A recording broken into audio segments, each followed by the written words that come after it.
Aye.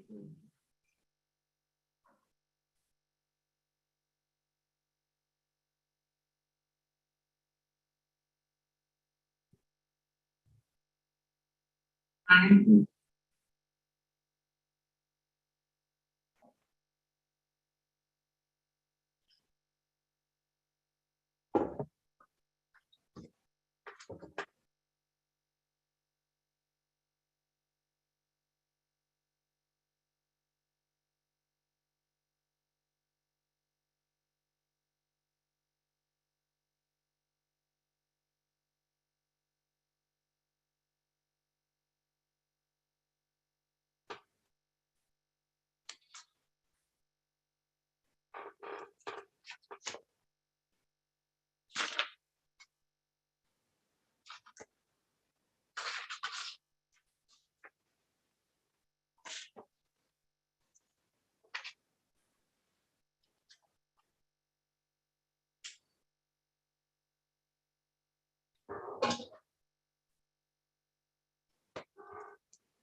Girl Patty.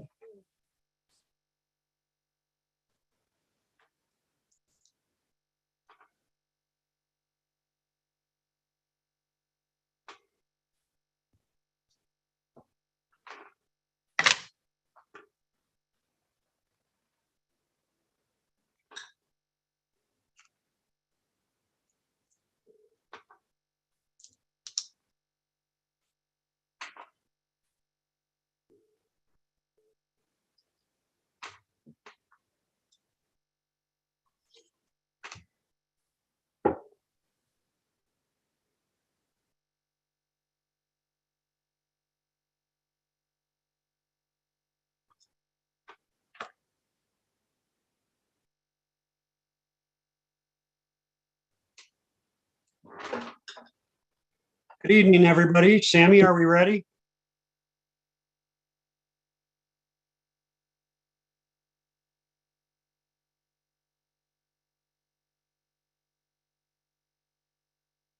Here you go, Mayor.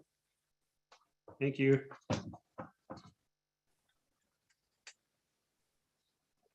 It's 7 o'clock and I will now call the March 8th City Council meeting to order. The meeting includes participants in person as well as by Zoom video. There will be an opportunity for the public to provide testimony if you are signed up during the citizen testimony. This meeting is being recorded and live streamed. Now, if we could stand for the Pledge of Allegiance, and Councillor Blaine, would you do the honor of leading the pledge since I'm not in the hall? Thank you. Yes. Thank you. Pledge allegiance to the flag of the United States of Republic.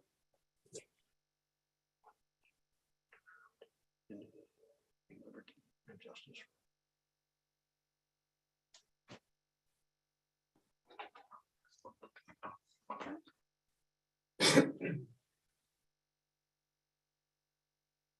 Thank you, Councillor Blaine.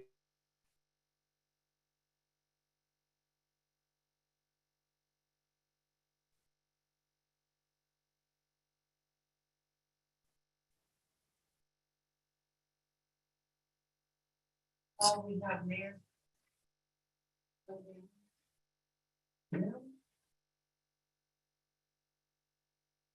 No.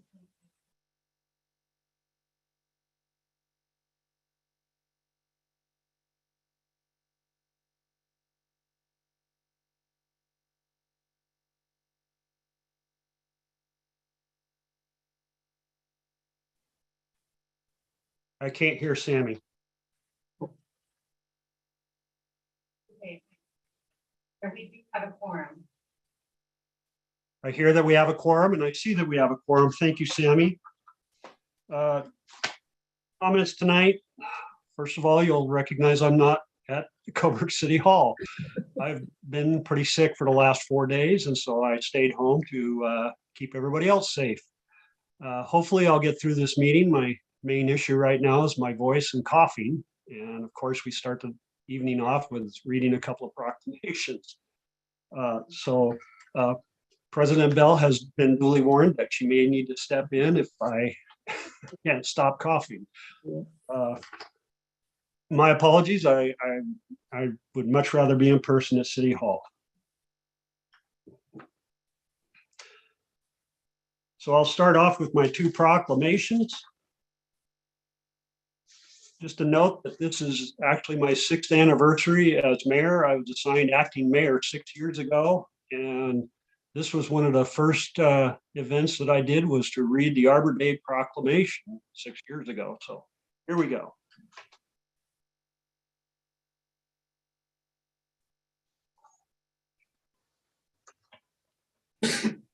In 1872, Sterling Morton proposed the Nebraska Board of Agriculture that a special day be set aside for the planting of trees. That special day became known as Arbor Day. It was observed by the planting of more than 1 million trees in the state of Nebraska. Arbor Day is now observed throughout the nation and the world. Trees can reduce the erosion of precious topsoil by wind and water, lowering heating and cooling costs and moderate the temperature, clean the air, produce oxygen, and create woodlands and habitats for wildlife. Trees are a renewable resource, giving us paper, wood for our homes, fuel for our fires, and countless other wood products. Trees, wherever they are planted, are a source of joy and spiritual renewal. In keeping up with the spirit of Sterling Morton's dream, I, Ray Smith, Mayor of the City of Cobourg, do hereby proclaim April 29th, 2022 as Arbor Day in the City of Cobourg. And I urge all citizens to celebrate Arbor Day and to support efforts to protect our trees and woodlands. And I urge all citizens to plant trees to gladden the heart and promote the well-being of this and future generations.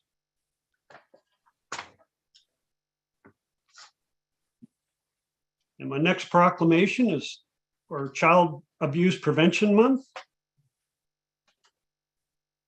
Every child is a precious and unique gift who deserves the security of a healthy home. We all have a responsibility as individuals, neighbors, community members, and citizens of Cobourg to help create healthy, safe, nurturing experiences for children. Preventing child abuse and neglect is a community value that depends on the involvement and education of citizens throughout the community. Safe and healthy childhoods help produce confident and successful adults. Child abuse and neglect not only directly harm children, but the trauma can also increase the likelihood of health problems, alcohol and substance abuse, continuing family violence, and criminal behavior. Effective child abuse prevention programs succeed because of partnerships among social service agencies, schools, faith communities, law enforcement agencies, and the business community.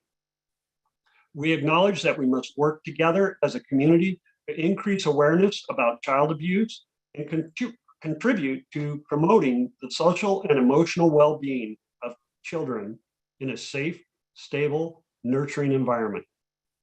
I, Ray Smith, Mayor of the City of Cobourg, do hereby proclaim April 2022 as Child Abuse Prevention Month and call upon all citizens, community agencies, faith groups, and businesses to increase their participation in our efforts to support children and their families in living in safe and healthy lives, therefore preventing child abuse and strengthening the communities in which we live.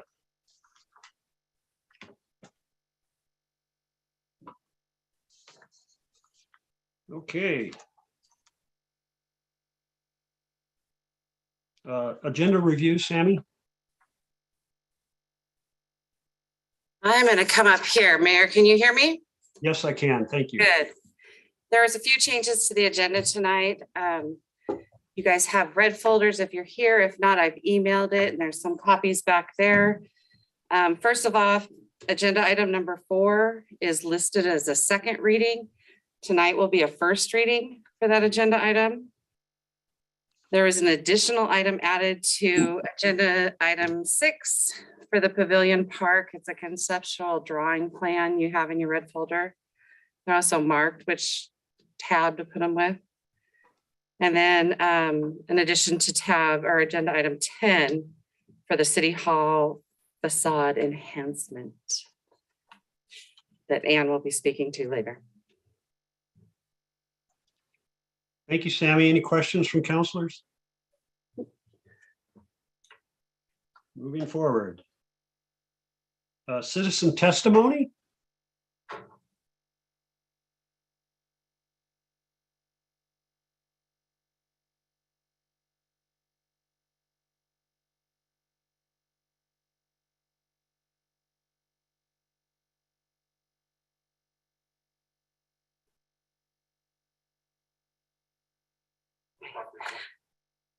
Okay, there's actually no citizen testimony tonight.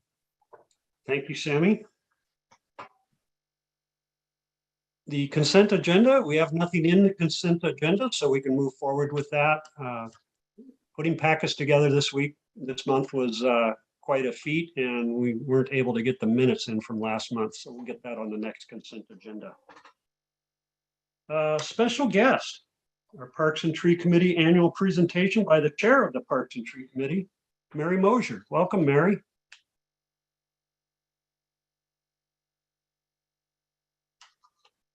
Mayor, unless she's on the Zoom, she's not in the room. Who's Okay, that? Mary Mosher. No, she is not here tonight. But her report is in the packet. we do have the written report from them. Yes. Okay, well, sorry we couldn't hear from Mary.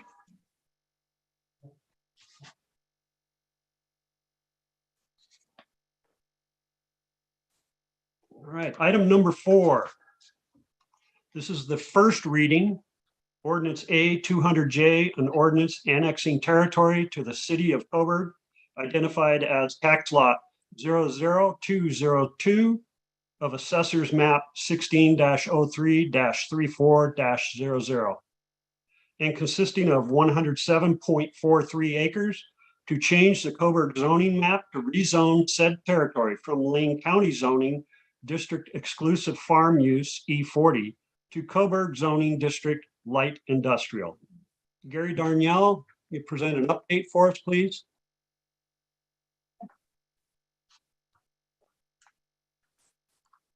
Very complex and convoluted. It's a mixture If he's speaking, I can't hear him.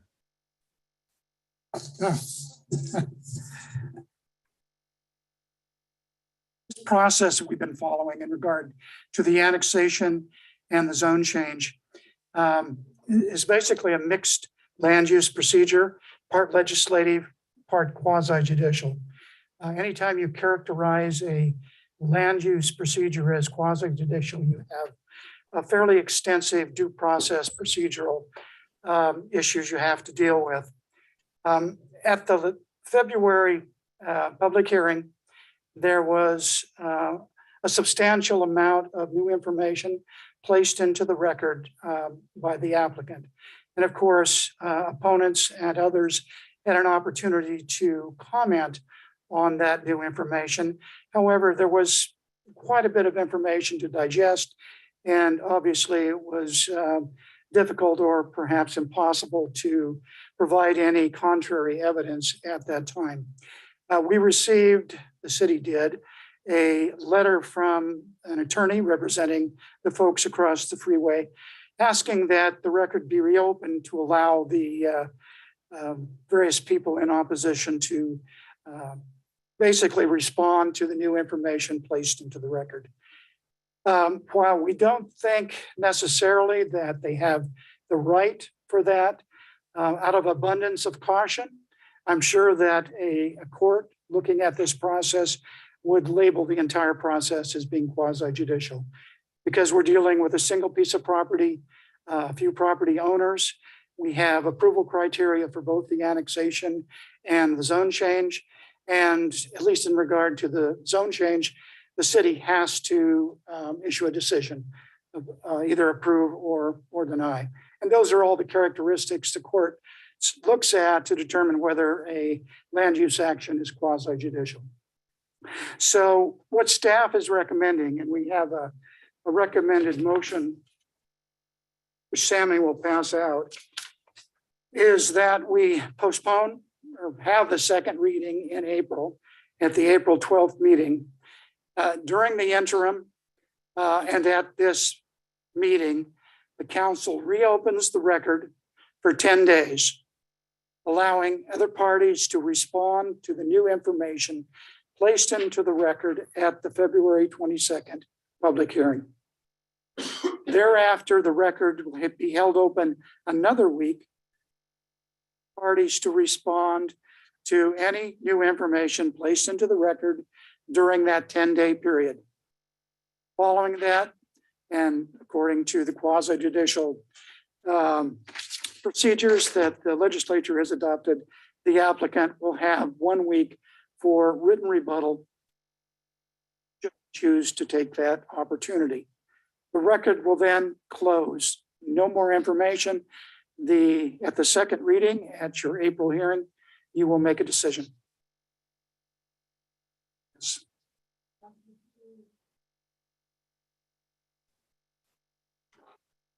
March 18th is 10 days from today.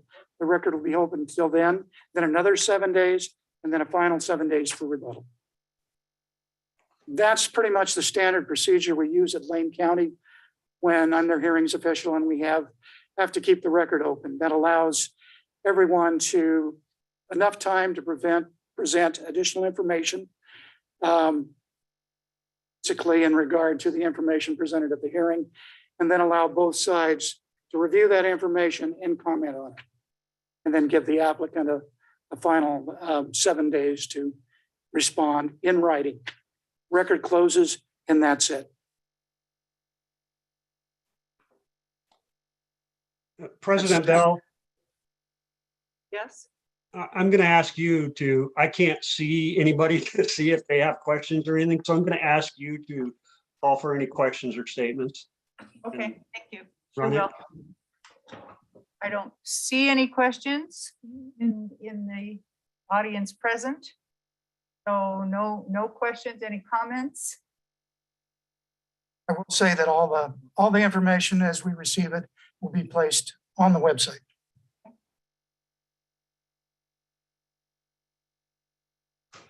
Okay, so hearing no questions or comments, I would entertain a motion to reopen the record to allow that record input as Gary just described. If we do that, I just read this entire thing. That's a big motion. I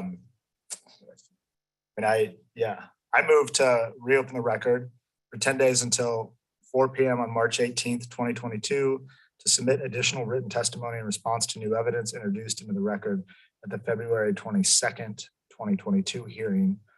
All parties will have 1 week until March 25th, 2022 to address and rebut any new information placed into the record in the 10 days following the March 8th council meeting. This written testimony is limited to that which is responsive to the new evidence introduced during the 10-day period. Applicant will have 1 week until April 1st, 2022 to provide written rebuttal. No new evidence will be introduced during this period. Record will close to all parties, including the applicant, April 1st, 2022 at 4 p.m. Second. We have a motion by Councilor Blaine, and I believe that was a second by Councilor Fox. Correct. Gary, can I just call the motion without reading through it again? Yes. Thank you. All those in favor of the motion, please raise your hand and say aye. Aye. Any opposed? Any abstentions? Passes unanimously.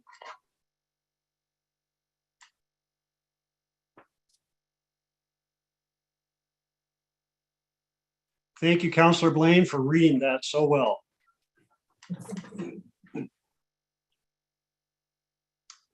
Moving on to item 5, Resolution 2022-06, a resolution authorizing grant funding application to the State Historic Preservation Office for the Oregon Main Street Revitalization Grant Program. Tracy? Thank you, Mr. Mayor. Hi, I'm Tracy Pugh. I'm the Main Street Coordinator here in Coburg for the city. And we are writing a grant with Oregon Main Street to get funding for the IOF building. And it's revitalization grant. And we're looking to make the outside walkway and the entrance into the IOF building on the Mill Street entrance ADA compliant, bring the bathroom up to ADA compliance, work on the flooring as you enter, so the door would be wider so wheelchairs could fit through, replacing the roof and doing some remodeling in the kitchen area.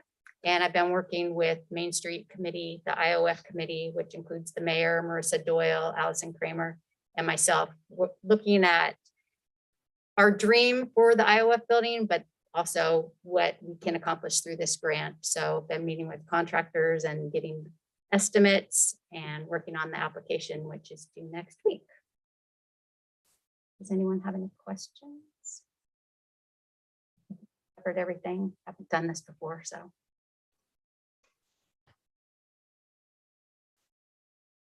Is the application pretty straightforward? The grant Yes. Application Yes, looked like it from what I could read in here and gather. yes. When you filled out the appendix B, was it all very easy or were there comments? And that was about how easy the application was. Oh, Interesting, yeah. it's actually pretty straightforward. They do ask questions regarding property values, rents, how many vacancies are in Coburg. They want to know poverty level. So there's some things that don't really apply. So it's pretty extensive, but some people purchase buildings. I mean, there's a lot that you can do with this different grant. So, and it is up to $200,000. It's interesting that it's available for those of us who lease properties. And Mhm. that's, I wasn't aware that that was the case until I read through. And a lot of Main Street programs do put it out instead of the Main Street program themselves. They do put it out for businesses to apply also, but it has to go through the Main Street I program see. there. It's in the Oregon network, Main Street network. So since Oregon or Coburg Main Street is in the process of becoming a nonprofit, this would go through the city of Coburg but since Main Street is in the Oregon Main Street network, we're able to do that through that, if that makes sense. It does make sense. Little convoluted, but it still makes Yes, sense. So anyone just off the street couldn't go and, well, I guess a local business could do it, but then they would have to go through Main Street, our program, in order to do that, apply for it.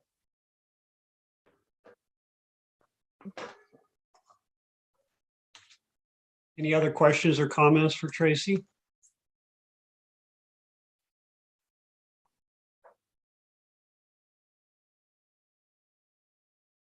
Hearing none, I would entertain a motion to accept the grant. Or to accept applying for the grant.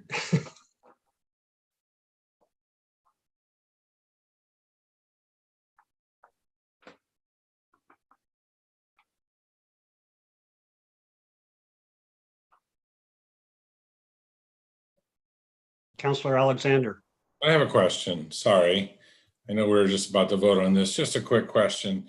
So since we don't technically own Main Street, but we're applying for a grant to beautify Main Street, which I think is great, is that taken into account when we want to buy this from or acquire this from the county or city?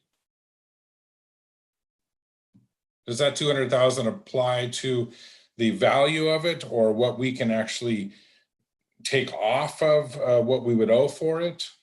Does it affect it at all? The money that we would receive is going for renovation, for remodeling of the IOF building. So the money That's would it? go, The yes, full 200,000? yes. I mean, it also applies to in-kind, like work from volunteer. We can apply in-kind, if that makes sense. So What's in there's, kind mean?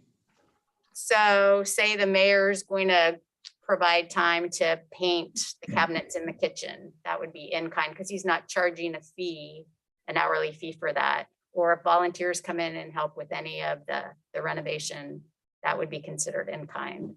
And do we own that bottom floor? No, the city currently leases the bottom floor. But we're gonna spend 200,000 on fixing it up, but not own it? It's my understanding. So the city isn't going to spend $200,000 to fix up We're the getting a Oddfellows. grant for it. This is a grant to apply toward the Oddfellows Hall that is just being managed through the city right now and the Main Streets program. I just want to make sure that because I understand that we aren't paying for it technically, but we are getting the grant or we're applying for the grant, which does hold some value, I would think. And on a property that we don't own, I would hope we would get some value out of that other than what we have on our lease. Well, the Basically, to improve the community building, that asset that is part of why we're leasing it is to make it more available to the community. I hear you. I guess not really an asset, but I hear you. I do. And so, you know, Councilor Alexander, one of the other elements of this to me is that, excuse me, as Tracy was explaining, the Oddfellows could actually be applying for it, but the management of it would still, the fund management and accountability for it would still need to go through the city right now because Oregon Main Streets is not official yet. They're listed with the state, but we're still trying to get the 501c3 through the federal government. So the city is going to be the umbrella manager that says, yes, we did all the rules according to the grant and we want to get refunded for this work.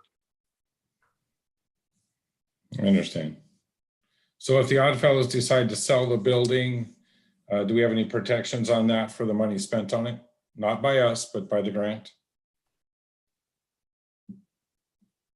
I don't believe they're able to sell the building.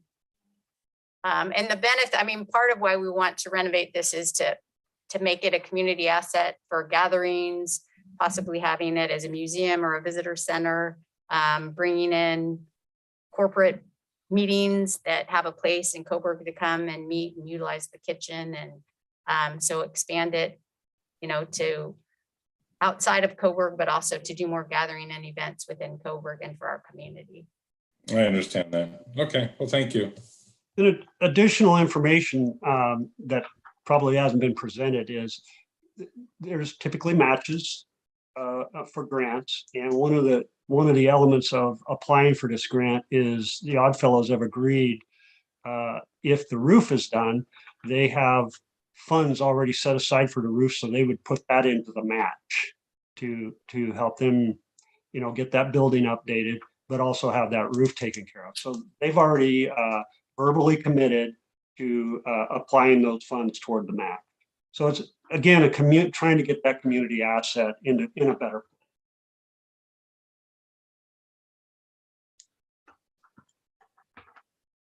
Answer your question. Yeah, I mean, enough. Yeah. Yeah, I don't look at it as an asset. So because as a city, we are bringing this money in to better that building for the community, but technically it is for the owner of the building also. And I just want to make sure that there's some value coming out of us as a city getting that grant for the owner of the building. But I understand what you guys are saying, and I'm totally for that community center. I was from the beginning. I think it's a great idea to have that center. So thank you.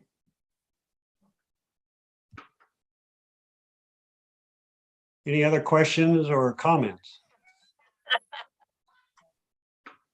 Questions or comments in the room? Ray, can you hear Patty? I cannot.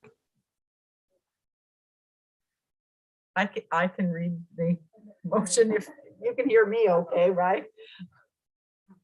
Ray, can you hear me? I can hear Councilor Bell, yes. Okay, all right. Well, I will read the motion. Speaking for Counselor McConnell. Right, I'm channeling here. Thank you.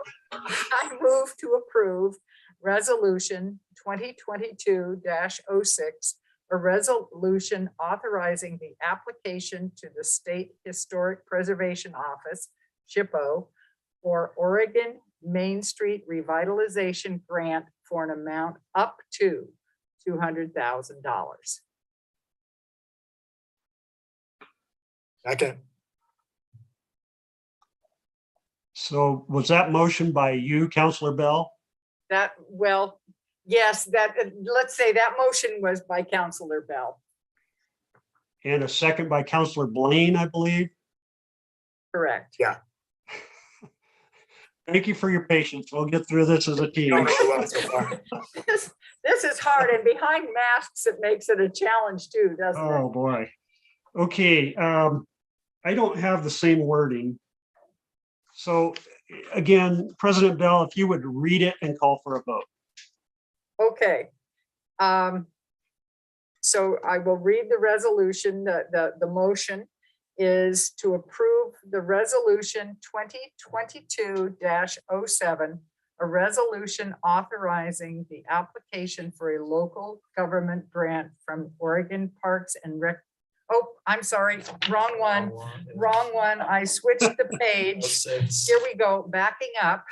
I move to approve resolution 2022-06, a resolution authorizing the application to the State Historic Preservation Office, SHPO, for Oregon Main Street Revitalization Grant for an amount up to $200,000.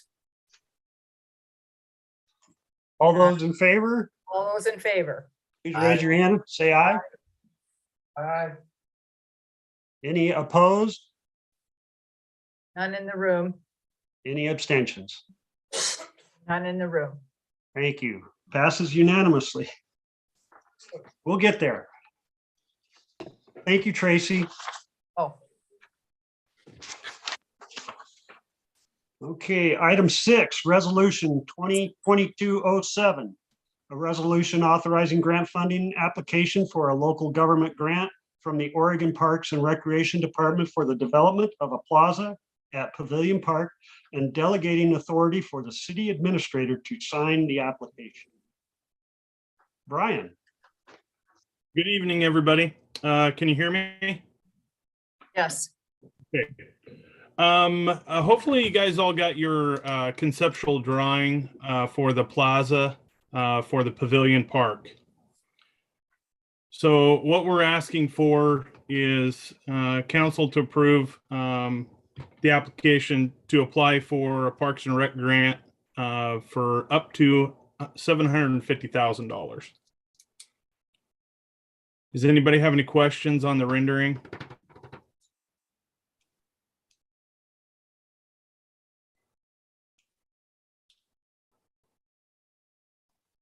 Yes, sir. Brian, so I just want to be clear that the rendering is flexible, still a drawing. Yep, absolutely. So we won't get into a final design until after the grant has been awarded. And the Parks and Tree, I know I've been working on this with staff, putting some considerable time into it. That's So I'm correct. looking forward to seeing something happen like this. Pretty exciting. Yes, the Parks and Trees Committee has had a lot of input, a lot of valuable conversations. I think we're going to come out with a really good product out of this. So one question, Yes, sir. I get the existing trees that are outlined and then the desired possible future trees that are shaded in. What are the two, I guess in meme world, they would be explosions or fire on the left and right of the pavilion? I can't make out what those represent. Probably existing trees. Rugs? Yeah. Oh, okay, thank you. Nominal question.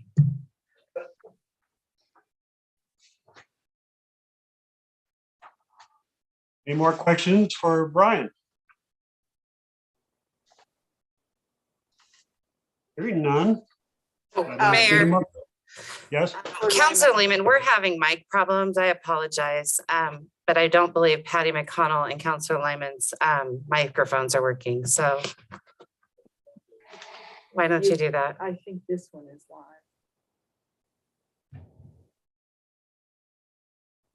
Can you hear me now? yes. Yes, sir. So I don't know where it was that I saw it, but in one of the documents in terms of the budget for next year, where there was, I think, a 2-year budget for $500,000 for the Public Works building. There was another line item for parks, which I thought was $250,000 for 2 years or $500,000 for. And so my question is that been identified as to some of that going into the pavilion park, majority of it, or what amount? I think those were placed as placeholders last year. The rendering at this time, we're asking to write the grant up to $750,000. We don't know that we will have to write it for that. In fact, Brian and I don't believe that we will. But we're still waiting on the costing. So if it is in years 2 through 5, those are placeholder 5-year projected budgets. So those were, we did place it in there knowing that it was coming up. And so, yeah, it will have to change the budget if we end up writing it for more. Okay, so those aren't necessarily placeholders for the pavilion park if we get the grant funds to fully fund it. I think that probably, if it was $500,000 over 2 years, I'm guessing it was for Pavilion Park. Okay. So we Yeah, don't- I believe, I don't think we have another park that is a $500,000 park. at this time. yeah, I think we held a placeholder for the park that will be going in the Coburg Creek subdivision. But we didn't know we didn't know when that was going to happen. So we put it out 2 fiscal years. Okay, thank you. That's a total different down the road.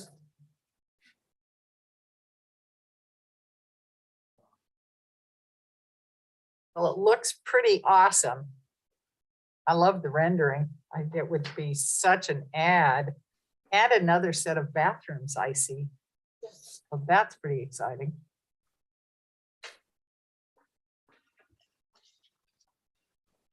Call for any more questions or comments from counselors? None are being voiced or hands raised. Given that, I would call for a motion.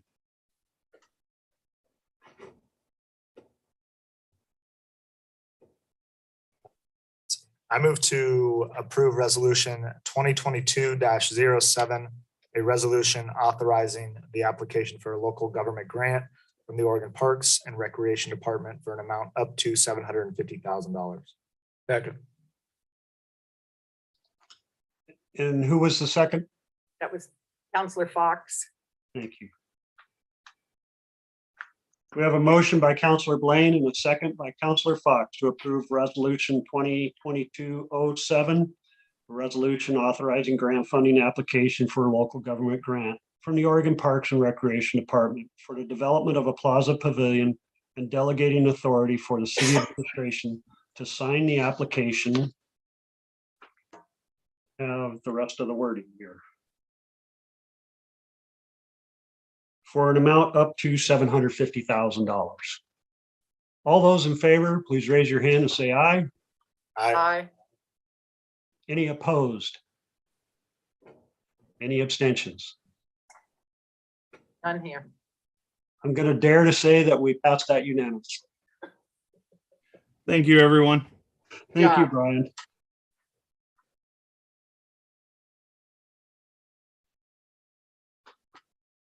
Item number 7. Resolution 2022-08, a resolution authorizing grant funding application to the Oregon State Homeland Security Grant Program through the Oregon Military Department Office of Emergency Management. Staff report from Jim Bell.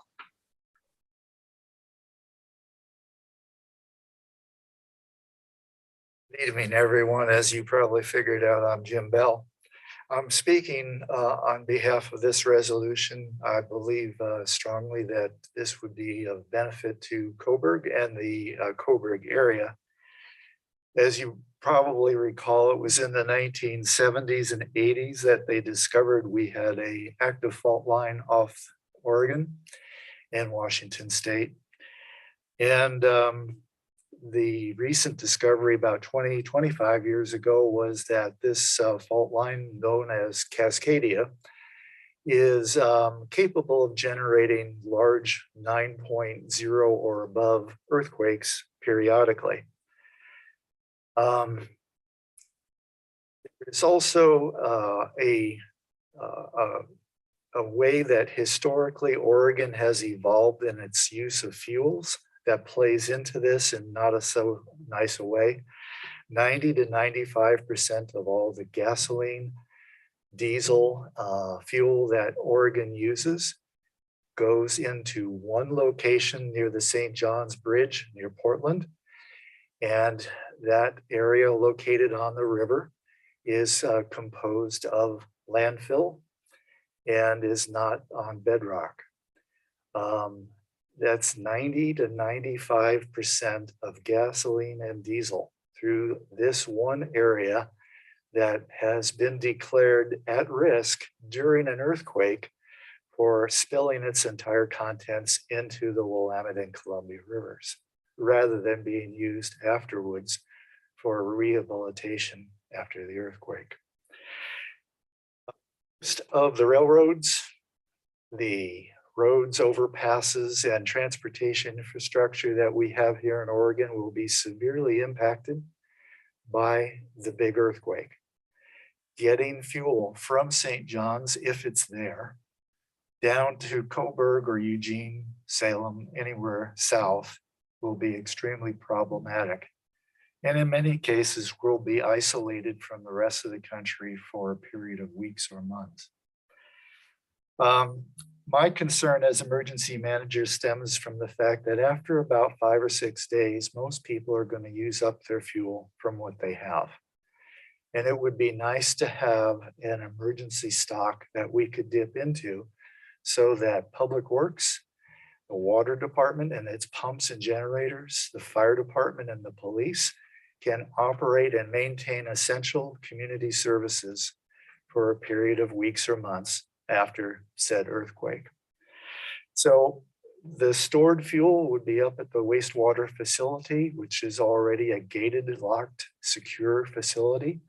It would be above ground, and it would store anywhere from 1,000 to 2,000 gallons of diesel and gasoline that would be periodically used anyway by our crews and then maintained and topped up every week or every other week so that we would have that emergency stock.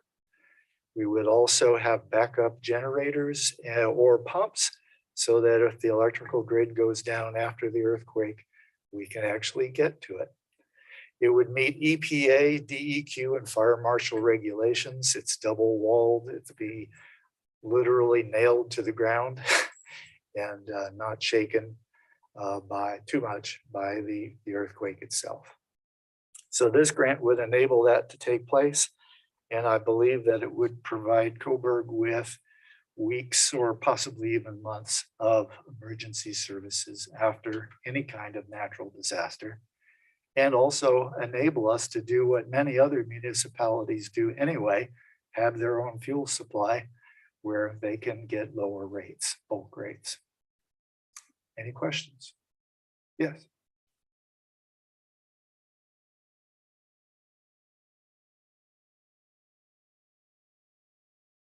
So this was for 1,000 gallon tank, is that correct? We're actually going to not go that big. We're going to have 4 500 gallon double wall automatic tanks, and they are secured to a concrete pad on the ground. We'd have fencing around it as well as the safety bollards so no one can back up into it and cause a problem.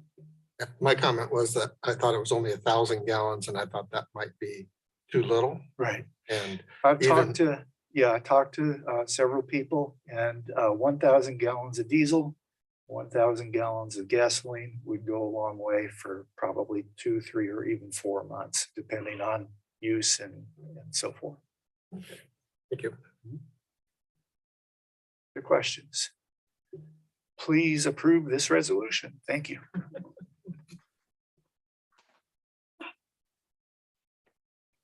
Okay, once again, I'll call for any further questions or statements. And hearing none, I'll call for a motion. I move to approve resolution 2022-08, a resolution authorizing a funding application to the Oregon Military Department Office of Emergency Management State Homeland Security Grant in an amount not to exceed $150,000.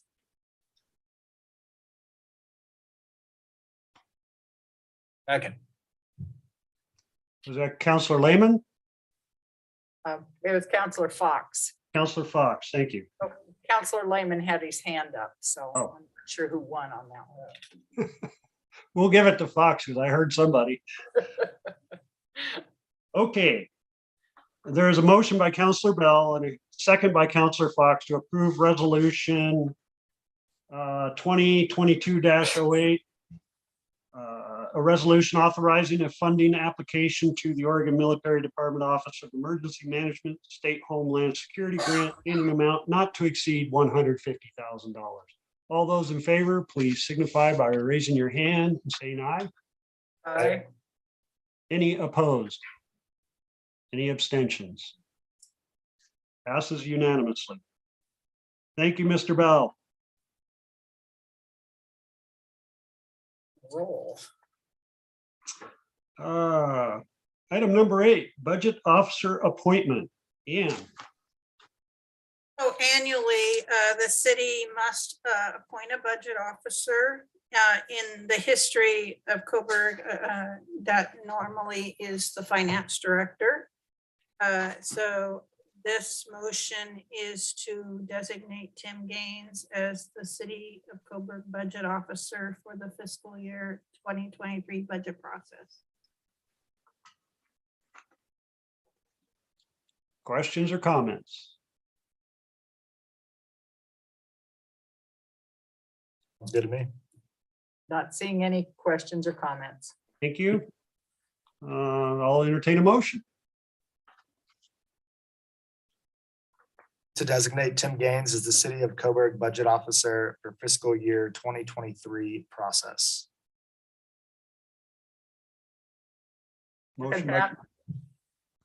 Motion by Counselor Blaine, and was that Counselor Bell for the second? It is. Thank you. Okay, motion by Counselor Blaine, second by Counselor Bell to designate Tim Gaines as the Coburg budget officer for the fiscal year 2023. All those in favor, please say aye and raise your hand. Any opposed? Any abstentions? Passes unanimously. Congratulations, Tim.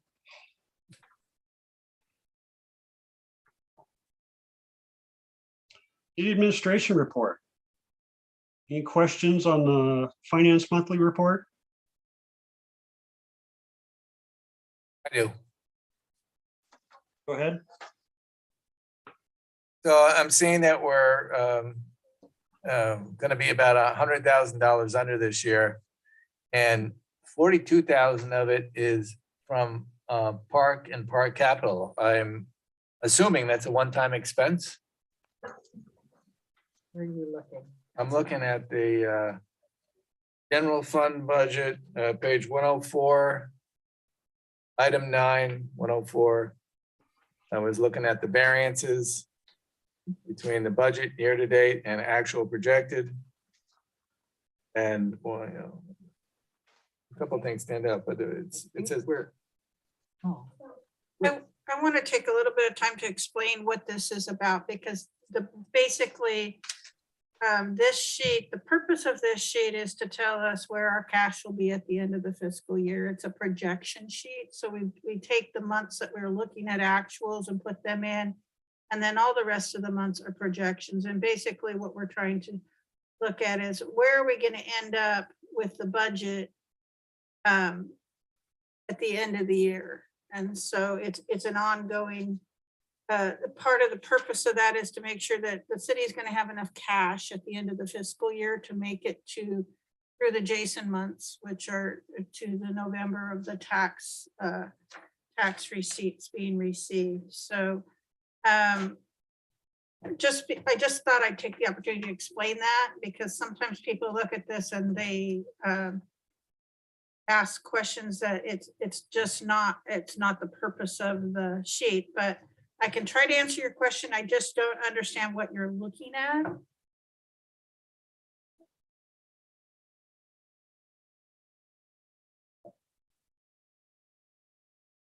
Park capital. And it. Yeah, materials and services. Thanks, Patty. So the year-to-date actual or projection is this 64,758, if I'm reading that right. Basically, what it's saying at this point is we have not spent the budget in Park and Park Capital this year. And so unless it gets spent in the remaining months of the year, we will be under the budget for the expenses for that line. So we actually have 42,000 plus Right. left yet is our projection. Oh, Brian, it looks like you need to spend some money. No. Oh, Ann says no, never mind. Well, then I won't say anything. I'll let. My I'll let- mantra right now is don't spend anything you don't have to. So. It is unsettled times, isn't it? It's going to cost a lot more to mow those lawns because that gas is going through the roof, right? I was gonna say, our fuel budget's gonna get shot here real quick. Any other questions on the finance report?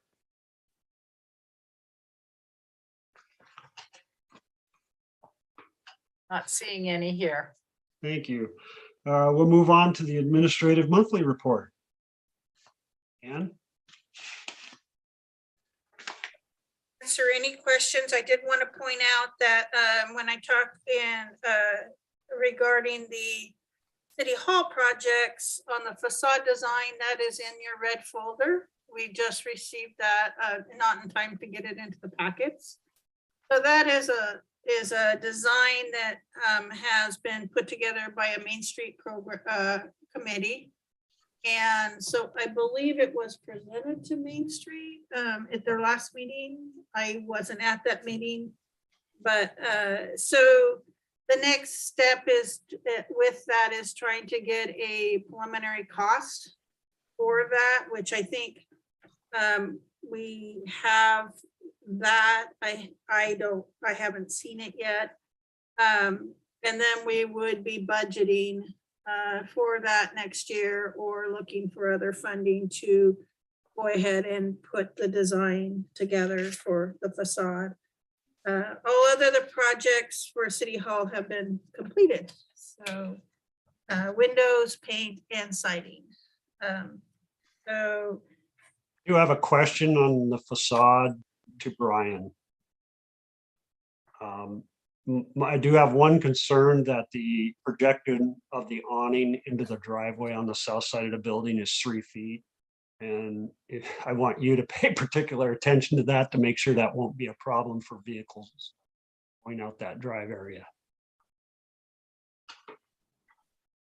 We will definitely take a look at that. Mayor, Councilor McConnell has her hand up. Patty, you. This microphone.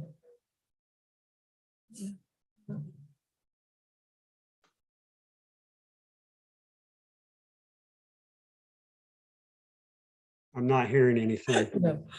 Let me just take my mask off so maybe Mayor can hear me. My question is about the signage out front. Are we going to be using the new approved Main Street, I guess it's Main Street, sign protocol on the little sign out front, or is this the new sign? It would be the penny farthing sign as opposed to the Yes. blue and white. Yeah. The council discussed that, I believe a month ago, and they had decided that that would be a work plan item, that we would talk about the branding Okay. of the city itself in the future. So that is a discussion that will come up. We have another item that in here that talks about a court case, the lawsuit that the city's been in. The city actually won this lawsuit this week. And Brian and Sammy were commended by the lawyers for their hard work on this, and I just want to commend them. Brian was the one that got the lucky one to get subpoenaed to court and got to sit there for days, and Sammy got to testify for a day as well. But this was one of the largest, if not the largest records request that the city has ever seen. I just think that our representation and our testimony was excellent, and we have won. So I wanted to make Good sure you're job. aware of that. Good job.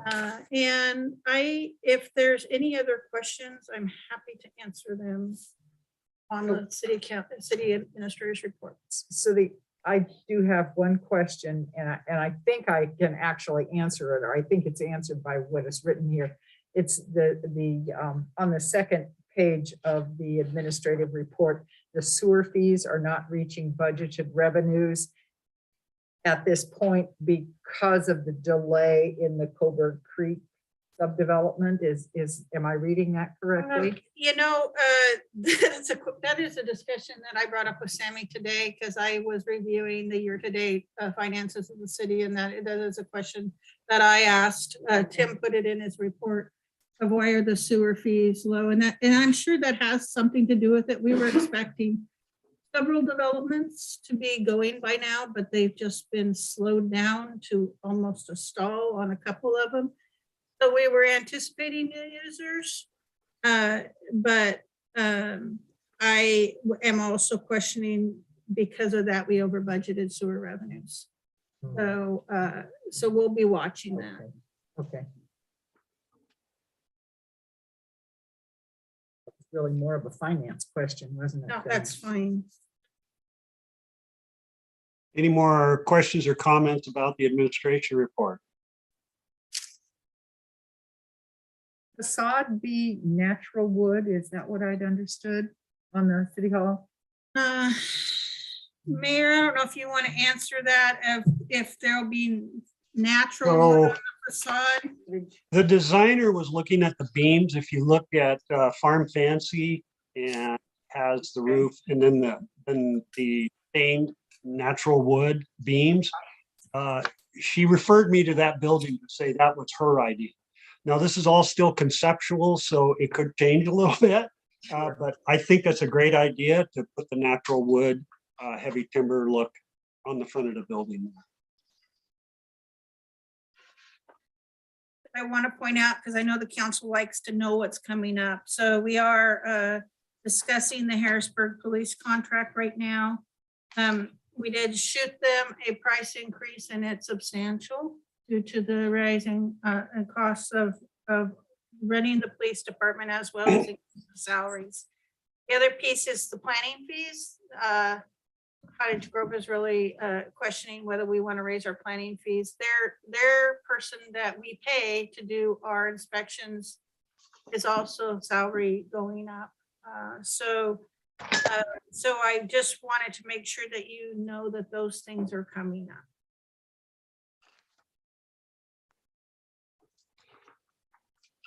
Go ahead. I just want to state again, kudos to Brian and Sammy for the testimony in the lawsuit. I've testified in court several times because of my job.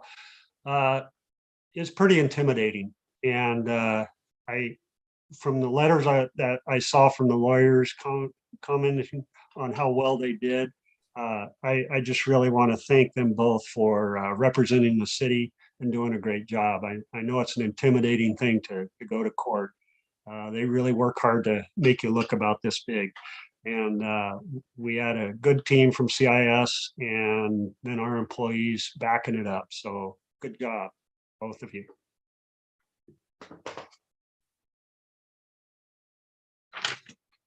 Any other final comments from council?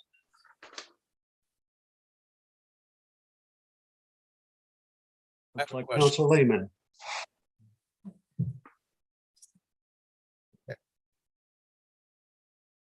So I wanted to take this opportunity to express an apology to our staff for a comment that I made at the February 8th City Council meeting. In the meeting, we were discussing the adoption of a health reimbursement arrangement plan, and we were informed by staff that they experienced several issues with the current provider, Pacific Source. And during that discussion, I asked questions about whether or not we'd heard back from Pacific Source and informed them of our staff's concerns. But in the conversation, I questioned a comment that came across the impression that I did not trust or understand or appreciate what the staff was saying. I didn't trust them. So I want to apologize because that was not my intent, but I definitely know that that's the way my words came out, and I wanted to apologize for that.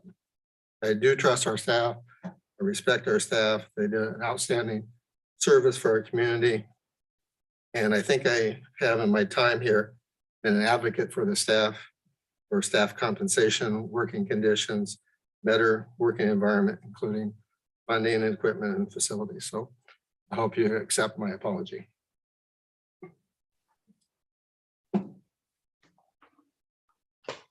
Thank you, Councilor Lehman. I've often mentioned that people sitting at that desk in a leadership position, it takes courage. You're concerned about the community. You come in with dedication, which creates an intensity.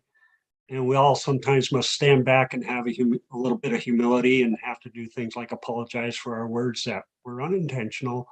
But it's the dedication and intensity that creates that. And it is, I think, an act of courage to sit here in our leadership positions and bear all to everybody on how we vote and feel to this stuff. So thank you, Councilor Lehman, for stepping up. I appreciate that you at least communicate with us about your feelings too. So thank you.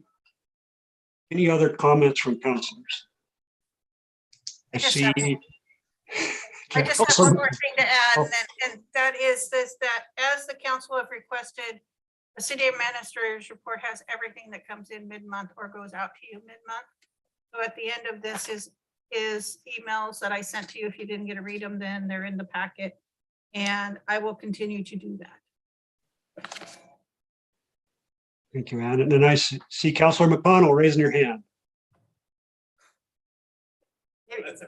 Okay. No, it's okay. Yeah, and then Councilor Fox.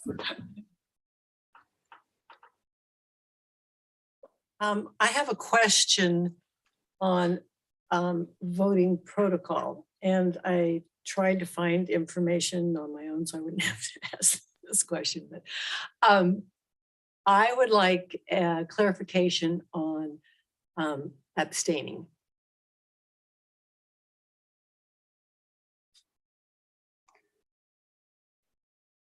So you're able to abstain, and the only thing I can recall, oh, I see Sammy, is you have to explain. So go ahead, Sammy, Right. you've got it. Actually, Mayor, it's on the bottom of your script that I did for you in blue. It should be the very last paragraph on the bottom. Very loud.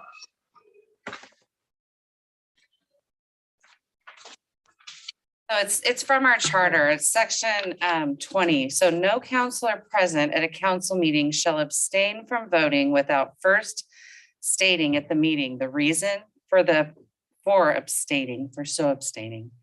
An abstention by a counselor shall be counted as a vote cast on a question, but it shall not be considered as a vote cast with the majority of the counselors who voted other than by abstaining. clear as mud. If you abstain, it's not counted as a yes, and it's not counted as a no. Correct. It's counted, it's simply not counted. You are recognized as voting, but that it's not in either camp. I And you believe better that. have a valid reason. Is that true?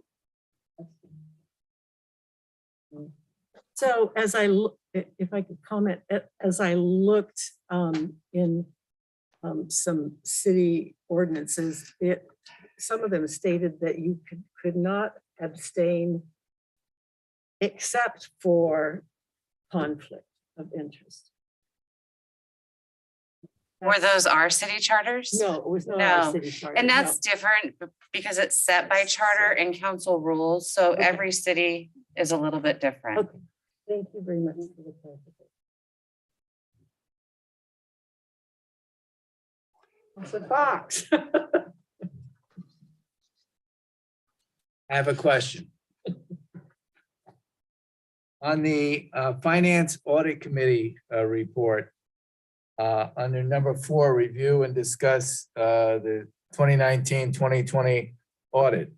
It states that it's required to do an RFP, but we have, however, the same order to go through that process and be selected. And we want to make it clear that the RFP was not being done because of the audit. I thought it said we were gonna select the same order, so I must have misread that. So I was like, why go through an RFP if you're gonna select the same auditor? No, the audit, Finance and Audit Committee did review the RFP and approved it to go forward, and the RFP should be being released very soon out. And I think what it says is the current auditor may apply or send a proposal and could be selected from the group, but not necessarily. And the other part of that discussion was, it wasn't because necessarily of the 20 report. It was just a simple fact that the policy set by council was we go for RFP every 5 years.